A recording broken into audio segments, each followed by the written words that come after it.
ये वनराज, इनका क्या किया जाए भाई, इनको ना हर कोई अपने जैसा ही लगता है। इन शॉर्ट इनको लगता है कि क्योंकि ये फेथफुल नहीं थे अनुपमा से, तो अनुपमा भी बिल्कुल इनके जैसी होगी। ऐसा नहीं होता वनराज। ऑफ कोर्स हाँ, जैसा इंसान होता है उसको दुनिया वैसी ही दिखती है। बहरहाल अद्वित से बात करते हुए देखकर अनुपमा को भाई वनराज तो जल कुकड़े हो गए। अभी अभी डिवोर्स हुआ है तुम्हारा और तुमने नया दोस्त भी बना लिया।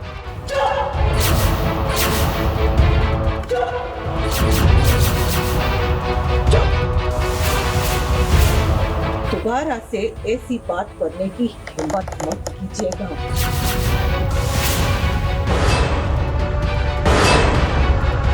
यार एक बात मुझे समझ नहीं आई, ये तुम्हें शादी की इतनी जल्दी क्यों है? अब तुम्हें किस बात से प्रॉब्लम है? अब तुम्हें किस चीज का इंतजार है? सर पे क्यों बैठ जाती हो? शादी शादी शादी। जो जैसा होता है ना, उसे सामने वाला भी वैसा ही नजर आता है। लेकिन अब अनुपमा ये अच्छे से समझ गई है कि जैसे को तैसा कैसे जवाब दिया जाता है। शादीशुदा होते हुए भी वनराज का एक्स्ट्रा मैरिटल अफेयर चल रहा था, तो उसे लगता है कि सामने वाला भी वैसा ही होगा जैसे वो है। वो अभी तक इस बात को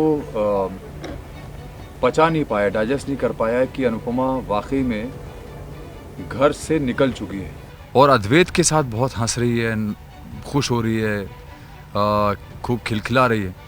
तो ये बात उसको और भी ज्यादा बॉदर कर रही है, परेशान कर रही है। अब वनराज अनुपमा के चरित्र को लेकर आप बहुत ही गलत सोच रही हैं, और इसका जवाब अनुपमा ने आपको क्या सॉलिड दिया है। देखिए, ये मेल ईगो का ना कोई जवाब नहीं है और इसका कोई लॉजिक नहीं है।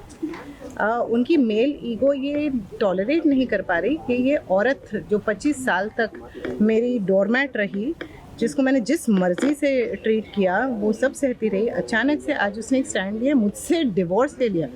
मैंने डिवोर्स नहीं दिया अनुपमा को, मुझसे उसने डिवोर्स लिया और आज अपने पैरों पे खड़े होने की कोशिश कर रही है, मेहनत कर रही है, काम कर रही है, कुछ कर रही है, और वो खुद घर में बैठा हुआ है, कुछ नहीं कर रहा है। तो उसका जो मेल ईगो है वो नहीं टॉलरेट कर पा रहा। बस आई थिंक यही प्रॉब्लम है। खैर, इधर अनुपमा ने वनराज की क्लास ली, तो उधर दूसरी वाली है ना काव्या, वो भी हाथ धो के पीछे पड़ गई है वनराज के। दिन हो या रात, सुबह हो या शाम, जब देखो जब वो सिर्फ शादी की माला ही जपती रहती है। सर पे क्यों बैठ जाती हो? शादी शादी शादी। कोई बात नहीं, हर एक चीज में थोड़ा वक्त लगता है। आई डोंट वांट टू कोई प्रोसेस को मैं नहीं चाहती कि रश करूं। I don't want to push anything, but मैं तो बहुत खुश हूँ। काव्या बहुत खुश है क्योंकि भी फाइनली जो 8 सालों से काव्या जिस दिन का इंतजार कर रही थी वो दिन फाइनली आ चुका है। इनका डिवोर्स हो गया, फाइनली वी आज़ाद है और हमारी शादी होने की संभावना है। वनराज से शादी करना काव्या के लिए सबसे बड़ा मुद्दा बन गया है। काव्या की इस हरकत पर वनराज का रिएक्शन देखकर ऐसे लग रहा है जैसे काव्या वनराज के लिए गले की हड्डी बन गई हो। न वो उसे निगल पा रहा है और न उगल पा रहा है। ये तुम्हें शादी की इतनी जल्दी क्यों? पहले एक बार डिवोर्स हो जाने दो, डिवोर्स हो जाएगा उसके बाद देखेंगे, सोचेंगे क्या करना है क्या नहीं करना है। खैर, अब एक तरफ अनुपमा है, दूसरी ओर काव्या। एक को वनराज ने छोड़ दिया है और दूसरी को अपनाना नहीं चाहता है। अब वनराज की ये कहानी कौन सी राह पर चलेगी, ये तो खुद वनराज भी नहीं जानता है।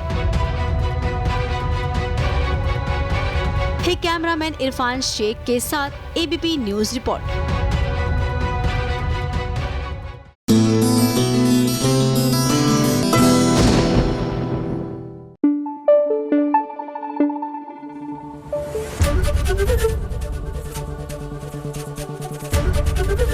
एबीपी न्यूज आपको रखे आगे।